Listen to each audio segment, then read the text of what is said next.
வணக்கம். Nifty 50யோட 1 hour chart வந்து எடுத்திருக்கிறோம். ஸோ இந்த 1 ஹவர் சார்ட்டில் ஃபஸ்ட் ஹவர் பார்த்திங்கன்னா நமக்கு வந்து என்ன நடந்திருக்கு, ஒரு பெரிய கேண்டில் நமக்கு வந்து பிரிண்ட் ஆகிருந்தது. அது முழுக்க முழுக்க பார்த்திங்க அப்படின்னா ஒரு ஸ்பின்னிங் கேண்டில் அப்படின்னு நான் வந்து சொல்லுவேன். ஸோ இந்த கேண்டிலை பற்றி ஒரு வீடியோ வந்து வரும், நெக்ஸ்ட்டு வீக்கெண்டில் வரும். இது மாதிரி வந்து ஒரு பெரிய கேண்டில் வந்து பிரிண்ட் ஆச்சு அப்படின்னா எப்படி வந்து மூவ் ஆகும் அப்படின்ட்டு நம்ம வீக்லி அனாலிசிஸ் வீடியோவில் நான் வந்து சொல்லியிருந்தேன் இல்லையா, அதை நீங்கள் பார்த்துருந்தீங்க அப்படின்னா இன்றைக்கி வந்து என்ன நடக்க போகுது அப்படிங்கிற ஒரு கிளாரிட்டி உங்களுக்கு வந்து காலையில் ஒரு 10 மணிக்கே உங்களுக்கு வந்து தெரிஞ்சிருக்கும். ஸோ இந்த கேண்டில் நமக்கு வந்து ஒரு 9:15 to ஒரு 10 நமக்கு வந்து நடந்து வந்து முடிஞ்சிருக்கு. ஸோ பெரிய கேண்டில் நமக்கு வந்து பிரிண்ட் ஆகிருக்கு. இதுக்கு அடுத்தது பார்த்திங்க அப்படின்னா 1 2 3 4 5 6 ஒரு 6 கேண்டில் வந்து இந்த கேண்டிலுக்குள்ளே தான் வந்து ட்ரேட் ஆகி வந்து முடிஞ்சிருக்கு. ஸோ இது மாதிரி ஒரு பெரிய கேண்டில் நமக்கு வந்து பிரிண்ட் ஆச்சு அப்படின்னா குறைந்தபட்சம் ஒரு 5லேருந்து ஒரு 7 கேண்டில் இந்த கேண்டிலுக்குள்ளே தான் வந்து ட்ரேட் ஆகும். பெருசாக வந்து அந்தளவுக்கு வந்து ஹெவியாக வந்து நமக்கு வந்து ஒரு ஒன் சைடு மூவ் அப்படிங்கிறது வந்து கிடைக்காது. ஸோ இதுதான் நம்ம வீக்லி அனாலிசிஸ் வீடியோவில் வந்து சொல்லியிருந்தோம். ஸோ வீக்லி லெவலில் நமக்கு வந்து ஒரு பெரிய கேண்டில் நமக்கு வந்து மாட்டிருக்கு. அதுக்கப்புறம் வந்து ஒரு 2 கேண்டில் வந்து போயிருக்கு. ஸோ இன்னும் ஒரு 4-5 வீக் வந்து ஒரு மார்க்கமாக தான் வந்து மார்க்கெட் வந்து மூவ் ஆகும் அப்படிங்கிற மாதிரி நம்ம சொல்லியிருந்தோம். அதே மாதிரி அந்த டைம் ஃப்ரேம்லேருந்து அப்படியே எடுத்துகிட்டு அந்த அனாலிசிஸை கொண்டு வந்து இந்த 1 ஹவர் டைம் ஃப்ரேமில் வந்து ஃபெட்ச் வந்து பண்ணி பாருங்கள். உங்களுக்கு வந்து அனாலிசிஸ் அப்படிங்கிறது வந்து சேம் தான், அவுட்புட்டும் வந்து சேம் தான். அங்கே 1 வீக்கை பற்றி நான் வந்து பேசிகிட்டு இருந்தேன், இங்கே வந்து 1 ஹவர் பற்றி நான் வந்து பேசுகிறேன். டைம் ஃப்ரேம் தான் வந்து டிஃப்ரென்ஸே தவிரது இந்த இடத்துல நாம் சொன்ன மாதிரி ஏதாவது கொஞ்சமாவது சேஞ்ச் வந்து நடந்திருக்கா அப்படின்னு சொல்லி பாருங்கள். ஸோ அதனால தான் வந்து கொஞ்சம் பெரிய கேண்டில், அதாவது இது மாதிரி வந்து இந்த ஸ்பின்னிங் ஸ்டாப் கேண்டில் அப்படிலாம் வந்து பிரிண்ட் ஆச்சு அப்படின்னு வச்சுக்கிங்களேன், அமைதியாக வந்து இருக்கிறதா ரொம்ப ரொம்ப புத்திசாலித்தனம். ஒன்று இந்த லோ இருக்கு இல்லையா, அந்த லோ கிட்ட நாம் வந்து ஒரு என்ட்ரி கொடுக்கறதுக்கு வந்து ட்ரை பண்ணணும். அப்படி இல்லை அப்படின்னா இந்த ஹை இருக்கு இல்லையா, அந்த இடத்துல ஏதாவது ஒரு என்ட்ரி கொடுக்கறதுக்கு வந்து ட்ரை பண்ணணும். அப்போ தான் வந்து ஒரு பயங்கரமான ஒரு மூவாக நம்மளால் வந்து இன்ட்ராடேல வந்து கேட்ச் வந்து பண்ண முடியும். இன்பிட்வீன் கேப்பில் நாம் வந்து ட்ரை பண்ணோம் அப்படின்னு வச்சிங்களேன், நமக்கு பெருசாக அந்தளவுக்கு வந்து பாயிண்ட்ஸ் மூவ் அப்படிங்கிறது நமக்கு வந்து கிடைக்காது. ஸோ அந்தளவுக்கு நமக்கு வந்து ப்ராஃபிட் அப்படிங்கிறது வந்து கிடைக்கிறதுக்கு வாய்ப்புகள் இல்லை. ஏன்னா ரொம்ப வந்து கம்மியாக தான் வந்து மூவ் ஆகும். அதனால தான் என்ன பண்ணணும் அப்படின்னா, ஒன்று கேண்டலோட ஹையில் வந்து என்ட்ரி கொடுக்கறதுக்கு ட்ரை பண்ணணும். அப்படி இல்லை அப்படின்னா அந்த கேண்டலோட லோவில் வந்து ஒரு என்ட்ரி கொடுக்கறதுக்கு வந்து ட்ரை பண்ணணும். அப்போ தான் ஓரளவுக்கு நம்மளால் வந்து அந்த கேண்டலோட ஒரு 75% மூவ் ஆகுது நம்மளால் வந்து கேட்ச் வந்து பண்ண முடியும். ஸோ இதுவே இப்போ வந்து பார்த்திங்க அப்படின்னா மார்னிங்லேருந்து ஈவினிங் வரைக்கும் நமக்கு வந்து கீழே இறங்கிட்டு 1.50 2 பக்கம் வந்து பார்த்திங்க அப்படின்னா ஒரு சட்டனாக ஒரு அப் அப்படிங்கிறது நமக்கு வந்து கிடச்சிது. இதுவே வந்து உங்களுக்கு வந்து மார்னிங்லேருந்து இந்த ரேஞ்ச் வரைக்கும் வந்து ஒரு அப்டெண்ட் போயிட்டு அந்த இடத்துல இருந்து போயிடுச்சு அப்படின்னா கொஞ்சம் கீழே வந்து இறங்கியிருக்கும். அதுதான் வந்து டிஃப்ரென்ஸ், வேறு எதுவுமே வந்து கிடையாது. ஸோ 1 ஹவர் சார்ட்டை பொறுத்த வரைக்கும் நமக்கு வந்து ஏற்கனவே இந்த வீக்லி அனாலிசிஸ் வீடியோவில் சொன்ன மாதிரி தான் வந்து மார்க்கெட் வந்து மூவ் ஆகிட்டுருக்கு. ஏன்னா மறுபடியும் ப்ரைஸ் வந்து இந்த ட்ரெண்ட் லைன் ரெசிஸ்டன்ஸ் இருக்கு இல்லையா, அந்த இடத்துல வந்து மார்க்கெட் வந்து போகுதா அப்படிங்கிற மாதிரி நம்ம வந்து பார்க்கணும். ஏன்னா ஏற்கனவே நமக்கு வந்து இந்த இடத்துல ஒரு சப்போர்ட் வந்து எடுத்துட்டாங்க. லாஸ்ட் ட்ரேடிங் செஷனை பொறுத்த வரைக்கும் ஒரு 50-50 அப்படிங்கிற மாதிரி வந்து இருந்தது. இப்போது கொஞ்சம் வந்து அப் ட்ரெண்ட் போய் இந்த ரேஞ்சில் வந்து ட்ரேட் ஆகி வந்து முடிஞ்சிருக்கு. ஸோ இந்த இடத்துல வந்து நமக்கு வந்து 2 நியூஸ் வந்து கிடச்சிது. அந்த யூஎஸ் டாரிஃபை பேஸ் பண்ணி 2 நியூஸ் வந்து கிடச்சிது. உங்களுக்கு எல்லாத்துக்குமே தெரியும், நாமளும் நம்ம வாட்ஸ்அப் சேனலில் வந்து சொல்லியிருந்தோம். ஃபஸ்ட்டு நியூஸு, டாரிஃப் வந்து யாருக்குமே வந்து கிடையாது அப்படிங்கிற மாதிரி வந்து ஒரு நியூஸ் வருது.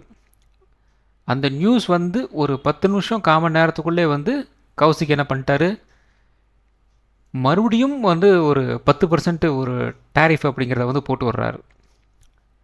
ஸோ இந்தியா அண்ட் அமெரிக்காவோட அந்த டாரிஃப் ரேஷியோ அப்படின்னு நம்ம வந்து பார்க்கும்போது ஃபஸ்ட்டு நமக்கு வந்து எவ்வளோ டேரிஃப் வந்து போட்டிருந்தாங்க அப்படின்னா 15% வந்து டேரிஃப் அப்படிங்கிற மாதிரி வந்து இருந்தது. அமெரிக்கன் சுப்ரீம் கோர்ட் என்ன சொல்லுது, அந்த 10% வந்து கிடையாது, அதாவது 15% வந்து கிடையாது, எந்த நாட்டுக்கும் வந்து கிடையாது அப்படிங்கிற மாதிரி ஒரு நியூஸ் வந்து கொடுக்குறாங்க. உடனே கௌசிக் என்ன பண்ணுறாரு, நான் போட்ட அந்த பழைய டேரிஃபுக்கு தானே நீ வந்து ஒரு இன்ஃபர்மேஷன் வந்து கொடுக்குறீங்க, ஒரு ஜட்மெண்ட் வந்து கொடுக்குறீங்க, நான் புதுசாக ஒரு டேரிஃப் வந்து போடுறேன் அப்படின்ட்டு என்ன பண்ணுறாரு, மறுபடியும் வந்து ஒரு 10% அப்படிங்கிற மாதிரி எல்லா கண்ட்ரிக்கும் வந்து போட்டு விடுறாரு. ஆக மொத்தம் 15%லேருந்து 10%ஆக நமக்கு வந்து டேரிஃப் வந்து குறைஞ்சிருக்கு. ஸோ எப்படி பார்த்தாலும் நமக்கு வந்து லாபம் தானே அப்படிங்கிற மாதிரி தான் வந்து இன்றைக்கி வந்து மார்க்கெட் வந்து ஒரு அப் ட்ரெண்ட் அப்படிங்கிறது நமக்கு வந்து கிடச்சிருக்கு. இதுவே இந்த இடத்துல நமக்கு வந்து கௌசிக் வந்து எதுக்குமே அதுக்கு ரியாக்டன் கொடுக்காம இருந்திருந்தார் அப்படின்னா இன்றைக்கி அந்த மண்டே மார்க்கெட் மிராக்கல் அப்படிங்கிறது வந்து இன்றைக்கி வந்து நடந்திருக்கும். அவர் உடனே வந்து ஒரு 10 நிமிஷம் கால் மணி நேரத்துலேயே அவர் வந்து ஒரு ரியாக்ஷன் வந்து கொடுத்துட்டனால பெருசாக அந்த நியூஸ் வந்து ஒரு மாதிரி அப்படியே வந்து அமுக்கி விட்டார். இல்லை அப்படின்னா இன்றைக்கி நல்ல ஒரு மூவ் அப்படிங்கிறது வந்து கிடச்சிருக்கும். இல்லை அப்படின்னா கௌசிக் என்ன பண்ணியிருக்கணும், நான் 15% சொன்னதுக்கு தானே நீ வந்து அதாவது இந்த டேரிஃப் எல்லாம் பண்ணக்கூடாது அப்படின்னு சொல்கிறேன், நான் ஒரு 30% பண்ணுறேன் புதுசாக அப்படின்னு கேட்டிங்க அப்படின்னா அப்போ என்ன நடந்திருக்கும். அப்போ ஏற்கனவே நாம் வந்து ஒரு 15% இருந்தோம், மறுபடியும் ஒரு 30% அப்படிங்கிறப்ப என்ன நடக்கும், 15 to 15 அப்படிங்கிற மாதிரி வந்து அப்படியே வந்து ஜம்ப் ஆகும். அப்போ ஆட்டோமேட்டிக்காக நமக்கு வந்து என்ன நடந்திருக்கும், நமக்கு வந்து ஒரு கேப் டவுன் அப்படிங்கிற மாதிரி ஒன்று நடந்திருக்கும். ஸோ அந்த கேப் டவுன் வந்து எங்கே நடந்திருக்கும், இந்த இடத்துல இந்த கேப் இருக்கு இல்லையா, கிட்டத்தட்ட நமக்கு வந்து ஒரு 25,000 இருக்குல்ல, அந்த இடத்துல கூட வந்து ஓப்பன் ஆகிறதுக்கு வாய்ப்புகள் இருக்கும். ஏன் அப்படின்னா அந்தளவுக்கு ஓப்பன் ஆகும் அப்படின்னு கேட்டிங்க அப்படின்னா தாராளமாக ஓப்பன் ஆகும். ஏன் அப்படின்னா நமக்கு சொன்னது 15% வந்து டேரிஃப்னு சொன்னது. இப்போ ஒரு 30% அப்படின்னு சொல்லும்போது கன்ஃபார்மாக அது வந்து ஒரு டபுள் தான். 100% வந்து இன்க்ரிமெண்ட். ஸோ பர்சன்டேஜ் வைஸ் பார்த்தோம் அப்படின்னா 100% இன்க்ரிமெண்ட் ஆகும்போது கன்ஃபார்மாக வந்து குறைந்தபட்சம் இந்த கேப்பை வந்து ஃபீல் வந்து பண்ணியிருப்பாங்க. அப்படி இல்லை அதை விட உடச்சிட்டு வந்து கீழே போகிறாங்க அப்படின்னாலும் இந்த இடத்துல ஒரு 24,700 வரைக்கும் கூட வந்து ஒரு டவுன் சைடு வந்து ஓப்பன் ஆகிருக்கும். ஒரு பாசிட்டிவ் ஒரு நெகட்டிவ் ரெண்டும் வந்ததுனால பெருசாக வந்து மார்க்கெட் வந்து அப் ட்ரெண்டும் போகாமல் ஒரு டவுன் ட்ரெண்டும் வராமல் சும்மா ஓரளவுக்கு அப்படிங்கிற மாதிரி வந்து ட்ரேட் ஆகி வந்து முடிஞ்சிருக்கு. ஸோ அடுத்தது பார்த்திங்க அப்படின்னா triangle pattern. So same 1 hour சார்ட்டில் நமக்கு வந்து ஒரு ட்ரையாங்கல் பேட்டர்ன் பற்றி நம்ம வந்து எக்ஸ்பிளைன் வந்து பண்ணியிருந்தோம்.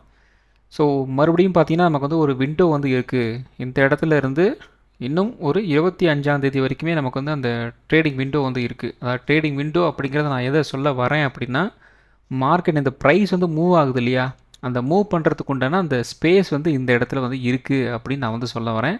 அதுதான் நான் வந்து ட்ரேடிங் விண்டோன்னு சொல்கிறேன், அதை வந்து புரிஞ்சுக்குங்க. ஸோ ஏன்னா ஒன்று இந்த ரெசன்ஸை வந்து உடைக்கணும், அல்லது வந்து இந்த சப்போர்ட் வந்து உடைக்கணும். அதுக்கு வந்து ப்ரைஸ் வந்து இப்போதைக்கு வந்து ரெடியாக இருக்கா அப்படின்னு கேட்டிங்கன்னா கிடையாது. ஏன்னா ப்ரைஸ் வந்து ரெசன்ஸ்கிட்டையும் வந்து கிடையாது, ஒரு சப்போர்ட்கிட்டையும் வந்து கிடையாது. ஒரு மாதிரி ஒரு ஜிக்ஸாக் மாதிரி வந்து ட்ரேட் பண்ணணும். அதே மாதிரி தான் அந்த ட்ரேடிங் ஸ்பேஸும் வந்து இருக்குது. அதன் காரணமாக தான் நான் வந்து சொல்லியிருந்தேன். ஸோ நாளையும் ப்ரைஸ் வந்து அந்தளவுக்கு வந்து போகுமா, ஒரு அப் ட்ரெண்டோ ஒரு டவுன் ட்ரெண்டோ போகுமா அப்படின்னு கேட்டிங்க அப்படின்னா கொஞ்சம் வந்து டவுட்டு தான்.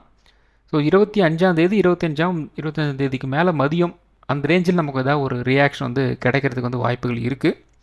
ஸோ வெயிட் பண்ணி வந்து பார்க்கலாம். ஸோ அடுத்தது பார்த்திங்க அப்படின்னா 5 மினிட் சார்ட்டு. இன்றைக்கி ஓரளவுக்கு நல்ல ஒரு கேப் அப் அப்படிங்கிறது நமக்கு வந்து கிடச்சிது. கேப் அப் அப்படிங்கிறது பார்த்திங்க அப்படின்னா ஸோ ஃப்ரைடே க்ளோசிங் ஒரு 25,650. இன்றைக்கி ஓப்பன் ஆனது பார்த்திங்க அப்படின்னா கிட்டத்தட்ட நமக்கு வந்து ஒரு 25,670 கிட்ட வந்து ஓப்பன் ஆயிடுச்சு. ஸோ நியர்லி ஒரு 100 பாயிண்ட்ஸ் அப்படிங்கிற மாதிரி ஒரு கேப் அப் அப்படிங்கிறது நமக்கு வந்து நடந்துச்சு இல்லையா. இந்த ஃபஸ்ட்டு கேண்டிலே பார்த்திங்கன்னா நமக்கு வந்து ஒரு ஹேமர் கேண்டில் மாதிரி நமக்கு வந்து பிரிண்ட் ஆகிருக்கு. ஸோ இந்த கேண்டில் நம்ம வந்து ஒரு ட்ரேட் வந்து எடுக்கணுமா அப்படின்னு கேட்டிங்க அப்படின்னா கண்டிப்பாக வந்து எடுக்கக்கூடாது. அதுக்கப்புறம் இதோட வால்யூம் வந்து பார்த்திங்க அப்படின்னா மிகப்பெரிய லெவலில் வந்து வால்யூம் வந்து இருக்குது. இது என்ன நடக்குது அப்படின்னா செல் பண்ணுறதுக்கு தான் வந்து ட்ரை வந்து பண்ணுறாங்க அப்படிங்கிறது நல்லாவே வந்து தெரிஞ்சு போச்சு. அதுக்கப்புறம் அடுத்த கேண்டில் பாருங்கள், ப்ரைஸ் என்னமோ வந்து மேலே தான் வந்து போயிருக்கு. ஆனால் இந்த வால்யூமுக்கும் அதுக்கு அடுத்து இருக்கிற வால்யூமுக்கும் அந்த டிஃப்ரென்ஸ் வந்து பார்த்திங்க அப்படின்னா அப்படியே வந்து பாதிக்கு பாதி வந்து குறைஞ்சி போச்சு. இந்த இடத்துல நமக்கு வந்து புல்லிஷ் கேண்டிலாகவே வந்து இருந்தாலும் வால்யூம் அப்படிங்கிறது வந்து பாதிக்கு பாதியாக வந்து குறைஞ்சி போச்சு. அப்போ என்ன நடக்குது, செல் அண்ட் ரைசிங் அப்படிங்கிறது வந்து இந்த இடத்துல வந்து நடந்துகிட்ருக்கு அப்படின்ட்டு கன்ஃபார்மாக வந்து ஒரு கெஸ் வந்து எடுக்க முடியுது. அதுக்கு அடுத்த கேண்டில் பாருங்கள், அதுவும் ஒரு புல்லிஷ் கேண்டில் தான். கம்பேரிட்டிவ்லி எல்லாமே வந்து புல்லிஷ் கேண்டில் தான். ஆனால் வால்யூம் அப்படியே வந்து குறைஞ்சிட்டு போகும் பாருங்கள். ஸோ அதுக்கு அடுத்த கேண்டில் பார்த்திங்க அப்படின்னா ஒரு பேரிஷ் கேண்டில் நமக்கு வந்து பிரிண்ட் ஆகுது. ஸோ இந்த இடத்துல நமக்கு வந்து ஒரு ஜெர்க் வந்து அடிக்க போகிறாங்க அப்படின்ட்டு இந்த இடத்துல வந்து வால்யூம் இந்த கேண்டிலை வச்சு நம்மளால் வந்து ஒரு கெஸ் வந்து பண்ண முடியுது. அதுக்கு அடுத்த கேண்டில் ஒரு 9:35 முடிவே வந்து பண்ணிடலாம். வால்யூம் வந்து குறைஞ்சி போயிட்டுருக்கு, ப்ரைஸ் வந்து இன்க்ரீஸ் ஆகிட்டுருக்கு. அடுத்தது பார்த்திங்கன்னா ஒரு பேரிஷ் கேண்டில் வந்து பிரிண்ட் பண்ணியிருக்கிறாங்க. அதுக்கு அடுத்தது பார்த்திங்க அப்படின்னா ஒரு ஷூட்டிங் ஸ்டார் கேண்டில் வந்து நமக்கு வந்து பிரிண்ட் பண்ணி விட்டுருக்குறாங்க. அதாவது ஒரு ட்ரெண்ட் ரிவர்சல் கேண்டில் வந்து பிரிண்ட் பண்ணி விட்டுருக்குறாங்க. நம்ம வந்து ஒரு முடிவுக்கு வந்துடலாம். சரி ஓகே, இன்றைக்கி வந்து இதுதான் இப்போதைக்கு வந்து ஒரு ஹைட்டாக வந்து இருக்கும் போல இருக்குது அப்படின்னு நம்ம வந்து ஒரு முடிவு வந்து வந்துடலாம். ஸோ கரெக்டாக இந்த இடத்துல ஒரு என்ட்ரி கொடுக்கறதுக்கு வந்து நம்ம வந்து ட்ரை வந்து பண்ணலாம். ஏன்னா இந்த இடத்துல பார்த்திங்கன்னா நமக்கு வந்து ஒரு என்ட்ரி அப்படிங்கிறது வந்து ஒரு 25 730 வந்து இருக்கும். நம்மளோட ஸ்டாப் லாஸ் அப்படிங்கிறது ரொம்ப ரொம்ப கம்மி தான். ஆனால் நம்ம வந்து இந்த இடத்துல வைக்க முடியாது. ஒரு 25,800 அந்த ரேஞ்சில் நம்ம வந்து ஒரு ஸ்டாப் லாஸை வந்து வைக்கணும். அப்படி வச்சோம் அப்படின்னா எந்த லெவல் வரைக்கும் மூவ் ஆகும்? ஃபஸ்ட்டு ப்ரியாரிட்டி வெள்ளிக்கிழமை ஒரு ஹை வந்து பிரிண்ட் ஆச்சு இல்லையா, அந்த இடத்துல வரைக்கும் நமக்கு வந்து போகிறதுக்கு வந்து வாய்ப்புகள் இருக்குது. அதுக்கப்புறம் வந்து கீழே இறங்குச்சு அப்படின்னா இந்த கேப்பை வந்து ஃபில் பண்ணுறதுக்கு வந்து ட்ரை வந்து பண்ணுவாங்க. இருந்தாலும் பார்த்திங்க அப்படின்னா அந்த கேப் வரைக்கும் போகுமா அப்படின்னு கேட்டிங்க அப்படின்னா கொஞ்சம் டவுட்டு தான். ஏன்னா மார்க்கெட்டில் ஒரு பாசிட்டிவ் மைண்ட் செட் வந்து வந்துருச்சு. ஸோ அப்படி இருக்கும்போது நமக்கு இந்த கேப்பை ஃபில் பண்ணும் அப்படிங்கிற வரைக்குமே நம்ம வந்து வெயிட் பண்ணணும் அப்படிங்கிற அவசியம் வந்து கிடையாது. இன்னொரு ரெண்டாவது விஷயம் என்ன அப்படின்னா வால்யூம் தான். ஸோ இந்த இடத்துல உங்களுக்கு வந்து டவுன் சைடு வந்து மார்க்கெட் வந்து போயிட்டுருக்கு. ஆனால் கொஞ்சம் கொஞ்சமாக பார்த்திங்க அப்படின்னா உங்களுக்கு வந்து பையிங்க்கு உண்டான அந்த வால்யூம் அப்படியே வந்து இன்க்ரீஸ் வந்து தெரியுது பாருங்கள். ஸோ இந்த கேண்டில் பாருங்கள், ஒரு 10-50 கேண்டில் பயங்கரமான ஒரு புல்லிஷ் வால்யூம் வந்து பிரிண்ட் ஆகிருக்கு. அதுக்கப்புறம் கொஞ்சம் கொஞ்சமாக இந்த இடத்துல ஒரு அக்யூமுலேஷன் வந்து போயிருக்கு. அதுக்கப்புறம் இந்த இடத்துல மேலும் ஒரு 1240 1230 இந்த ரேஞ்சிலையும் பயங்கரமான ஒரு அக்யூமுலேஷன் வந்து போயிருக்கு. அதுக்கப்புறம் லாஸ்ட்டாக கொஞ்சம் கொஞ்சமாக வந்து கீழே இறங்கி ஃபைனலாக வந்து இன்னையோட ஓப்பனிங் ஹை வந்து இருக்கு இல்லையா, ஓப்பனிங் லோ வந்துருக்கு இல்லையா, அந்த இடத்துல பார்த்திங்க அப்படின்னா கரெக்டாக வந்து ஒரு சப்போர்ட் வந்து எடுத்துகிட்டு அகைன் வந்து ஒரு அப்ட்ரெண்ட் வந்து போயிருக்கிறாங்க. ஸோ இதன் காரணமாக தான் நம்ம வந்து என்ன சொல்கிறோம் அப்படின்னா ஸ்பாட் சார்ட்டை பொறுத்த வரைக்கும் ஓப்பனிங் ஹை லோ அப்படிங்கிறது ரொம்ப ரொம்ப முக்கியம். அது வந்து இன்ட்ராடேயில் ஒரு ஸ்ட்ராங்கான ஒரு சப்போர்ட் அண்ட் ரெசிஸ்டன்ஸாக வந்து ஆக்ட் ஆகும் அப்படி நாம் வந்து சொல்கிறோம். ஸோ ஒரு விஷயத்தை நல்லா வந்து புரிஞ்சுக்குங்க. இண்டெக்ஸ் வந்து எதை வச்சு மூவ் ஆகுது அப்படின்னு கேட்டிங்க அப்படின்னா கன்ஃபார்மாக ஆப்ஷன் செயினை வச்சு வந்து இண்டெக்ஸ் வந்து மூவ் ஆகவே ஆகாது. ஆகிறதுக்கு வந்து வாய்ப்புகள் கிடையவே வந்து கிடையாது. ஆப்ஷன் செயின் அப்படிங்கிறது ஒரு பை ப்ராடக்ட். இண்டெக்ஸ் வந்து எப்படி மூவ் ஆகுது அப்படின்னு கேட்டிங்க அப்படின்னா இண்டெக்ஸில் வெயிட்டேஜ் வந்து எந்த ஸ்டாக் வந்து அதிகமாக இருக்குதோ அந்த ஸ்டாக் வந்து மூவ் ஆச்சு, கீழே இறங்குது, மேலே போகுது, சுத்தமாக மூவ் ஆகலை அப்படின்னா அதோட ரியாக்ஷன் அப்படியே இண்டெக்ஸில் வந்து இருக்கும். ஸோ இந்த இண்டெக்ஸை இந்த நம்பர்ஸை வச்சு தான் ஆப்ஷன் செயினே வந்து டெவலப் வந்து பண்ணியிருக்கிறாங்க. ஸோ அதன் காரணமாக ஆப்ஷன் செயினை வச்சுக்கிட்டு வந்து முழுசாக ஒரு ட்ரேடை வந்து இனிஷியேட் வந்து பண்ணாதீங்க. பயங்கரமாக வந்து ஏமாந்து போயிடுவீங்க. அது நல்லா வந்து மனசில் வந்து வச்சுக்கோங்க. நாம் இண்டெக்ஸை வச்சு நாம் வந்து இண்டெக்ஸில் நம்ம வந்து ட்ரேட் எடுக்கணும் அப்படின்னா இண்டெக்ஸில் ஹை வெயிட்டேஜ் ஸ்டாக்ஸ் வந்து எதுவோ அதோட ரியாக்ஷன் தான் மார்க்கெட்டில் இண்டெக்ஸாக வந்து நமக்கு வந்து தெரியுது. அதை நல்லா வந்து புரிஞ்சுக்குங்க. தேவையில்லாமல் வெறும் இந்த ஆப்ஷன் செயின் அனாலிசிஸை வச்சுக்கிட்டு வந்து ஒரு ட்ரேட் வந்து இனிஷியேட் வந்து பண்ணிடாதீங்க. மாற்றுறதுக்கு ஹெவியான சான்ஸ் இருக்குது. பை எக்ஸ்பீரியன்ஸ் நீங்கள் வந்து வர உங்களுக்கு என்ன நடக்கும் அப்படின்னா நீங்கள் ஆப்ஷன் செயின் கூட நீங்கள் வந்து பார்க்க தேவையில்லை. என்ன கேட்டால் நான் மோஸ்ட்லி இந்த ஆப்ஷன் செயின்ஸ்லாம் வந்து பார்க்க மாட்டேன். சின்ன ஒரு கன்ஃபர்மேஷன் அல்லது வந்து இந்த புட் ரைட்டிங் கால் ரைட்டிங் அப்படிங்கிற மாதிரி ஏதாவது வந்து பண்ணி வச்சுருக்கிறாங்களா அப்படின்னு பார்க்குறதுக்காக மட்டும்தான் அந்த ஆப்ஷன் செயினை பற்றியுமே நான் வந்து பார்ப்பேன் ஒழிய மற்றபடி வந்து அங்கே ஆப்ஷன் செயினில் வந்து என்ன நடந்துகிட்ருக்கு அப்படிங்கிறதெல்லாம் நான் வந்து பார்க்கவே மாட்டேன். நமக்கு எல்லாமே வந்து இந்த இண்டெக்ஸ்லேயே வந்து தெரிஞ்சிடும். ஸோ இந்த இடத்துல வந்து மார்க்கெட் வந்து ஏன் மூவ் ஆகுது அப்படின்னா வெயிட்டேஜ் இருக்கிற ஸ்டாக்ஸ் வந்து மூவ் ஆகிட்டுருக்குன்னு அர்த்தம். இந்த இண்டெக்ஸ் வந்து மூவ் ஆகலை அப்படின்னா வெயிட்டேஜ் இருக்கிற ஸ்டாக்ஸ் வந்து மூவ் ஆகலைன்னு அர்த்தம். அவ்வளோதான், சிம்பிள். இதுதான் வந்து என்ன பண்ணியிருக்காங்க அப்படின்னா ஸோ இந்த இடத்துல வந்து மூவ் ஆகலையா என்ன பண்ணுறாங்க அப்படின்னா இந்த இடத்துல மார்னிங் வந்து ஒரு ஓப்பன் இருக்குது, இந்த இடத்துல ஒரு லோ இருக்குது. ஸோ அதை வச்சு பேஸ் பண்ணி என்ன பண்ணுறாங்க அப்படின்னா ஒரு 25,800 காலை வந்து ரைட் பண்ணுவாங்க. அதே மாதிரி ஒரு 25,600 புட்டை வந்து ரைட் பண்ணி விட்ருவாங்க. அப்படி பண்ணும்போது ஆட்டோமேட்டிக்காக ப்ரைஸ் வந்து இந்த ரேஞ்சுக்குள்ளே வந்து மாட்டிக்கும். ஸோ ப்ரைஸ் வந்து இந்த 2 ரேஞ்சுக்குள்ளே வந்து மாற்றி வந்து சுற்றிக்கிட்டு இருக்கும். ஏன்னா ரைட் அதிகமாக பண்ண ஆரம்பிச்சிட்டாங்க அப்படின்னா மார்க்கெட் அதுக்கு மேலே வந்து போகிறதுக்கு இண்டெக்ஸ் அதாவது வெயிட்டேஜ் ஸ்டாக்ஸ் வந்து மூவ் ஆகணும். வெயிட்டேஜ் ஸ்டாக்ஸ் வந்து மூவ் ஆகலை அப்படின்னா பெருசாக இந்த இடத்துல மார்க்கெட் வந்து இண்டெக்ஸ் வந்து மூவ் ஆகாது. அவ்வளோதான் வந்து வித்தியாசம்.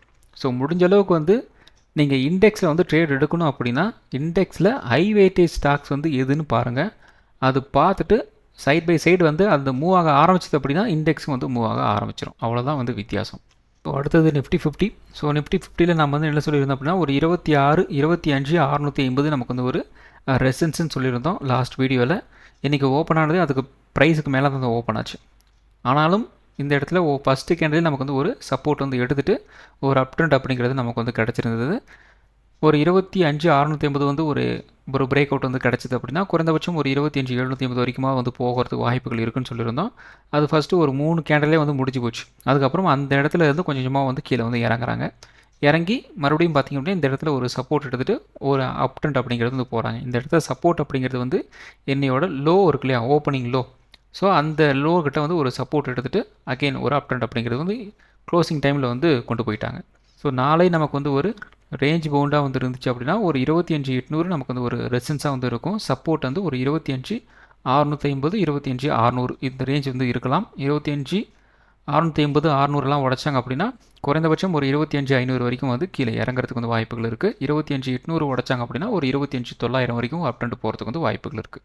ஸோ அடுத்தது பார்த்திங்க அப்படின்னா பேங்க் நிஃப்டி. ஸோ பேங்க் நிஃப்டிலையும் பார்த்திங்க அப்படின்னா செம்ம இன்ட்ரெஸ்டிங்கான ஒரு விஷயம் வந்து நடந்திருக்கு. ஸோ இன்னையோட ஃபஸ்ட்டு கேண்டில் பார்த்திங்க அப்படின்னா இந்த இடத்துல இருக்குது 9:15. வால்யூம் சுத்தமாகவே வந்து இல்லை. அதுக்கடுத்து என்ன நடந்திருக்கு, அகெயின் இதை விட பெரிய ஒரு புல்லிஷ் கேண்டில் இந்த இடத்துல வந்து நடந்திருக்கு. அதுக்கப்புறம் இதிலேருந்து இன்னும் கொஞ்சம் புல்லிஷ் கேண்டில் தான் வந்து நடந்திருக்கு. ஆனால் இந்த 3 கேண்டிலும் அந்தளவுக்கு வந்து இன்றைக்கி வந்து வால்யூம் வந்து இல்லை. இந்த 61,400 அப்படிங்கிற ரேஞ்சில் வந்து நமக்கு வந்து ஒரு பிரேக் அவுட் வந்து நடந்திருக்கு. சஸ்டெயின் ஆகுமா, ஆகவே ஆகாது. மறுபடியும் என்ன நடந்திருக்கு, பெரிய ஒரு நாமமாக போட்டு விட்ருக்குறாங்க. ஸோ யாரெல்லாம் வந்து மார்க்கெட் வந்து ஒரு அப் ட்ரெண்ட் போகுது அப்படின்ட்டு பை பண்ணியிருப்பாங்களோ அவங்க எல்லோரும் வந்து ட்ராப் வந்து பண்ணியிருக்கிறாங்க பாருங்கள். ஸோ இந்த இடத்துல நீங்கள் வந்து வாங்கியிருந்தீங்க அப்படின்னா டே ஃபுல்லாக அந்த ரேஞ்சை கூட டச்சே கூட வந்து பண்ணலை. ஸோ அதனால தான் முடிஞ்ச அளவுக்கு வந்து மார்னிங் கொஞ்சம் ஜாக்கிரதையாக வந்து இருங்க. மார்னிங் ஃபஸ்ட்டு 2-3 கேண்டில் வந்து விட்டுருங்க. அதில் வந்து ட்ரேட் வந்து இனிஷியேட் வந்து பண்ணாதீங்க அப்படின்னு சொல்கிறதுக்கு உண்டான அந்த ரீசன் வந்து இதுதான். ஸோ வால்யூமே இல்லாமல் எந்த அளவுக்கு வந்து மூவ் வந்து கொடுத்துருக்குறாங்க பாருங்கள். வெறும் இந்த கேண்டில் மட்டும் பார்த்தோம் அப்படின்னா பயங்கரமான ஒரு புல்லிஷ் மொமெண்டமாக நமக்கு வந்து தோணியும்.